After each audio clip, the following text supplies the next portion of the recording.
All right, so last couple of days with method of joints and method of sections, we've seen that they both take some time to do. Method of joints may be slightly longer, method of sections may be slightly faster, but there's actually a way to lighten your load, make it a bit faster overall. And that's with something called zero force members. So sometimes you can kind of immediately look at a structure based on its geometry, and you can tell that certain members will have zero force in them, just the way, again, the geometry is arranged. So if you can immediately tell a couple members that have zero force in them, you now know what the force in those members are. And so before you actually do method of joints or method of sections, you already know some of them. So this will help speed up the process because you don't need to solve for them. And also because you might have a situation where you have 4 unknowns at a certain point, but if one of them you know is 0, then that reduces it down to only 3 unknowns, and you can do method of sections through those members. So again, this is something that may have been helpful the last couple of days, but we'll use it now.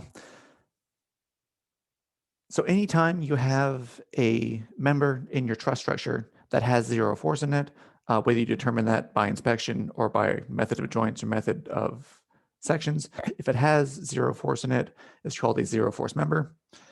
And so you may be asking, well, what's the point of having a member that's supporting absolutely 0 weight? Because if it's supporting absolutely 0 weight, it's really doing nothing. If it's doing nothing, why have it there? The answer to that is, as we've seen for method of joints and method of sections, the internal member forces all really depend on the external loading.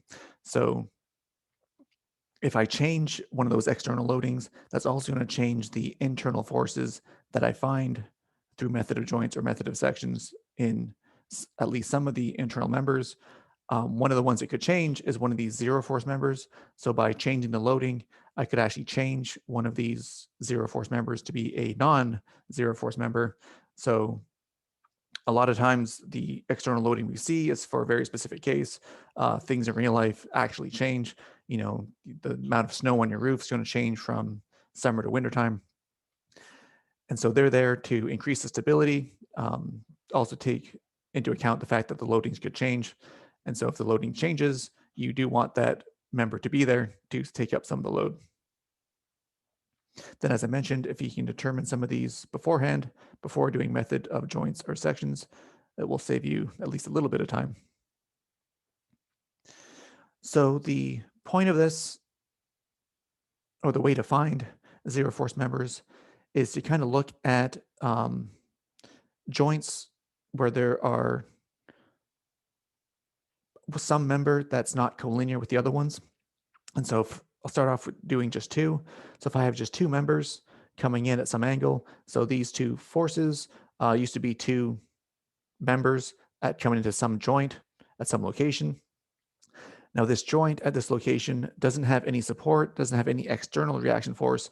All it has is these 2 members.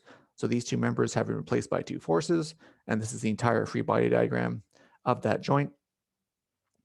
And so I draw one of these in the X direction to make the description easier. It doesn't necessarily need to be that way, but this is just a better way to describe it. If you look at this joint, I have 2 equations of equilibrium. Sum of forces in the X direction equals 0, and sum of forces in the Y direction equals 0. If I look at that second equation, sum of forces in the Y direction, all I have is some component of F2. So some component of F2 has to be 0, which means that the entirety of F2 has to be 0 as well. So F2 would have to be a zero force member. Similarly, once I find that F2 is 0, there's nothing to cancel out F1 in the X direction. So sum of force in the X direction, F2 is 0. I have F1, means F1 has to be 0 as well. So in this case, both F1 and F2 will necessarily have to be zero force members. So that is one very specific case. More general cases, I could have 3 or 4 members come in. But the point here again is want to look at if there's any one member that's not collinear with the rest of them. So like in this example here, I have 3 members coming into this joint. Again, no external forces or supports coming in as well. All I have is, in terms of the free body diagram, if I change this joint to its member forces, I have some force going up in this member, some force going down in that member, and then this force coming straight down. Now again, looking at this, this one member going straight down is not collinear with the other ones.